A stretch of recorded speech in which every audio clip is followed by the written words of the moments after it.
Okay, so today's revision topic is vital signs. I have taken your class already on this topic. So, vital signs. Vital means very important, and signs means that indicate something important in your body. So, vital signs are basic components of assessment of physiological and psychological health of a client.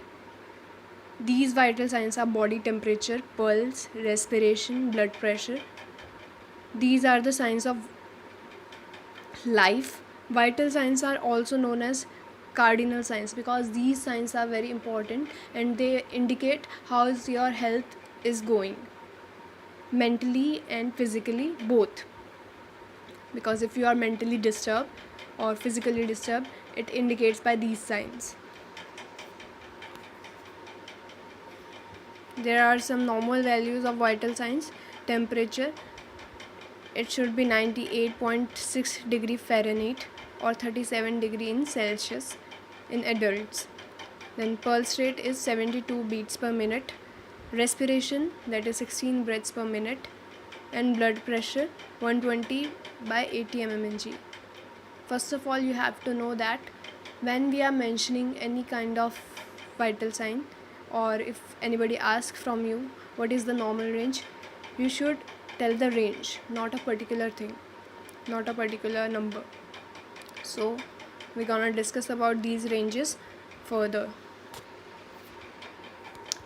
What are the purposes? To assess the normal condition of vital organs. As in, vital signs indicate your vital organs. To assess the condition and progress made by the patient. To understand the effectiveness of the treatment. Because everything is indicated in your vital signs. If your treatment is going well, your body will indicate that your body is doing good. To change the mode of treatment, if your drugs are not working on you, then your vital signs will not be normal and they indicate that you are not doing well these drugs, so we have to change the drugs or treatment. It help in understanding the patient's problem. Also, there are some indications for checking vital signs. On admission, you will check change in the health status.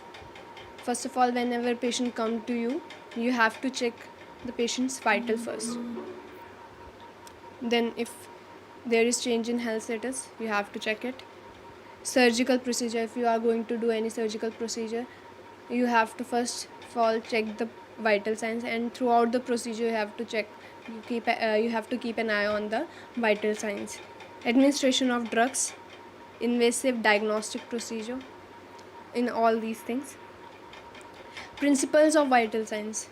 First principle, vital signs are governed by the vital organs and often reveal even the slightest deviation from the normal body. If there is any slightest deviation, it will be indicated very fast and very prominently. Throughout vital signs, specific information may be obtained that will help in the diagnostic, treatment, and nursing care. Whatever you do, vital signs give us specific information for a diagnostic and treatment, or if you are going to provide any nursing care. The changes in the condition of the patient, improvement or any kind of delay in improvement or regression may be detected by the observation of the vital signs. So first of all, body temperature. Body temperature may be defined as the degree of heat maintained by the body, or it's a balance between the heat production and heat loss. Heat regulation center is the hypothalamus situated in the brain. If there is any slightest change in your environment, then your body temperature will be changing. So it also maintains your internal balance with the atmosphere.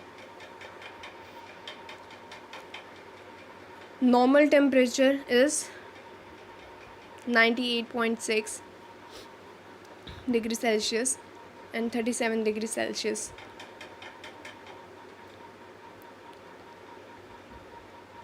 Then for oral temperature. Then rectal, it is 99.6 degree Fahrenheit and 37 degrees Celsius. Then in axillary, 97.6 degree Fahrenheit and 36.4 degree Celsius. In Celsius, it can be 36.5 to 37.2 degrees Celsius will be normal range. How will you assess the temperature, or what are the sites for what are the methods for taking temperature?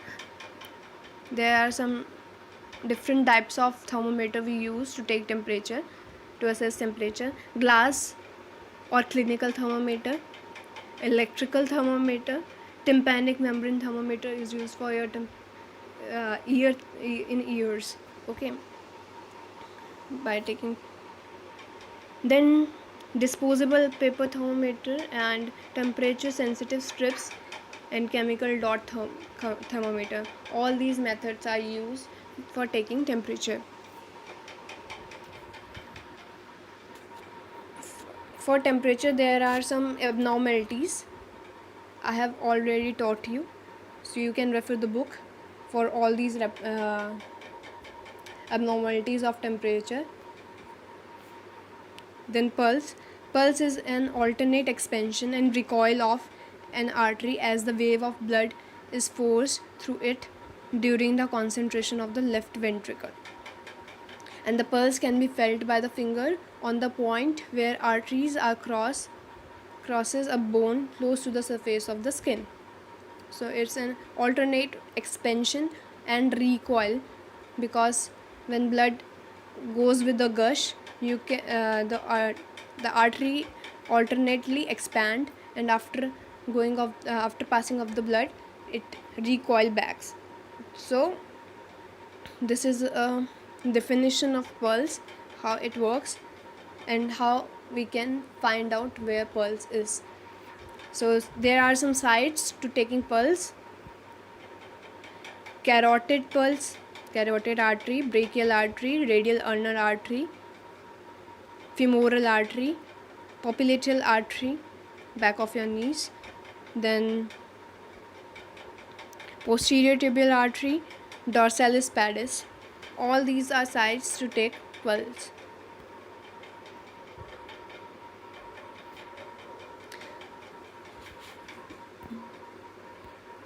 There are also pulse abnormalities, and you can refer your notes for these abnormalities I have given you. Then come to respiration. Respiration is the act of breathing. It is the process of taking in oxygen and giving carbon dioxide. Respiration constitutes inspiration, expiration, and a pause. So, what is respiration? It includes both inspiration and expiration, taking in air and exhaling out carbon dioxide. Respiration may be internal and external. There are two types of respiration: the exchange of gases between blood and air in the lungs is called external or pulmonary respiration, and the exchange of gases between blood and tissues is called internal respiration. Okay, now assessing of respiration.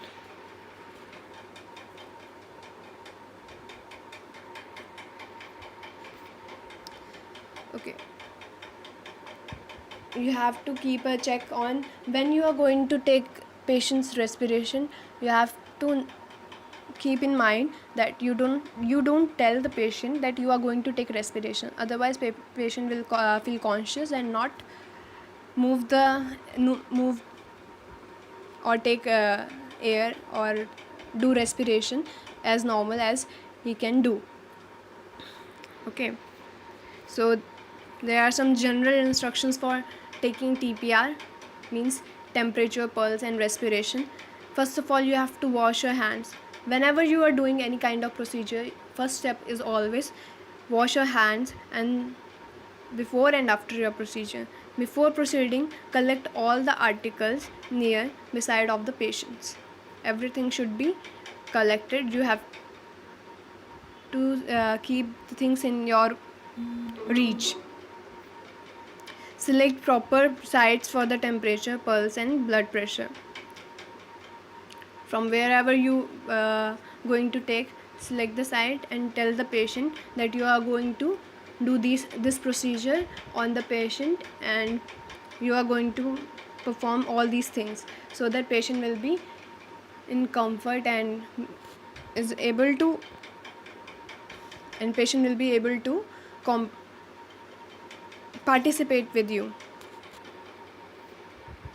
Then maintain calm and quiet environment while doing procedure.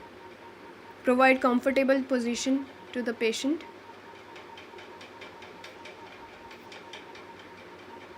Procedure of taking TPR. How will you take temperature, pulse and respiration? First of all, prepare the patient and prepare the articles for the patient. What all are the equipments we need at the time of taking vitals?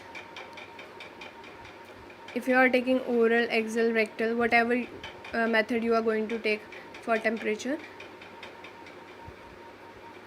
take that type of thermometer. Then stethoscope, sphygmomanometer with appropriate cuff size according to the age of the patient. Then watch with second hands, spirit swab or cotton, sponge towel, paper bag for cleaning and for discarding the material, and a record form, a ballpoint pen, blue, black pen, red pen to mark the vitals at that time, a steel tray to contain all these materials.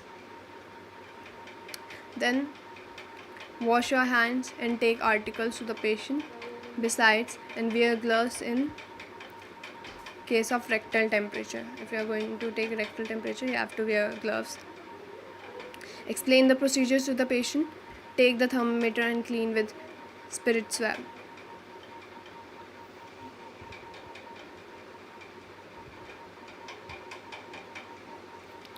Whenever you are taking cleaning thermometer, if you are going to do procedure, then your cleaning should be stem to bulb, because bulb to stem, because the bulb one area is more cleaner than the stem one area. After using the thermometer, you have to clean from stem to bulb. We will go from more cleaner to dirtier area. Okay. Shake down the mercury by holding the thumb and fingers. Place the thermometer at the base of tongue. Ask the patient to hold the thermometer in place by closing the lips.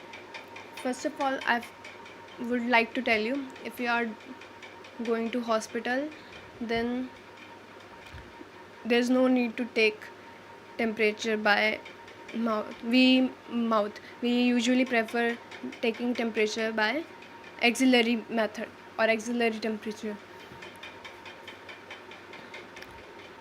Count the pulse and respiration while the thermometer is still in place. Place the client's hand over his chest with the wrist extend and palm downwards. Place the finger tips over the pulse point and hold the watch or pulsometer in the left hand.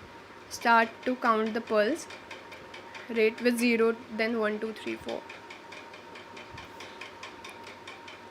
If the pulse is regular, count the number of the pulsations for half minute.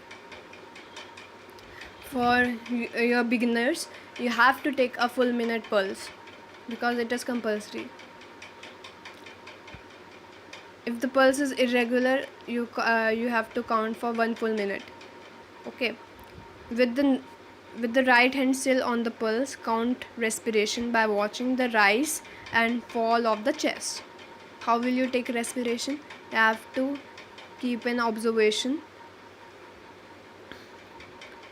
Count respiration by watching the rise and fall of the chest without the knowing of the patient, because patient will make an stop.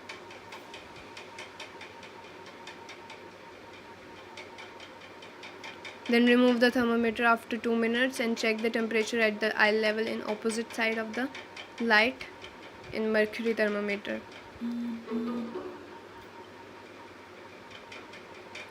And wipe from stem to bulb with rotating movements. Then wash the hands, replace the articles, and cover the patient. Thank you for the class.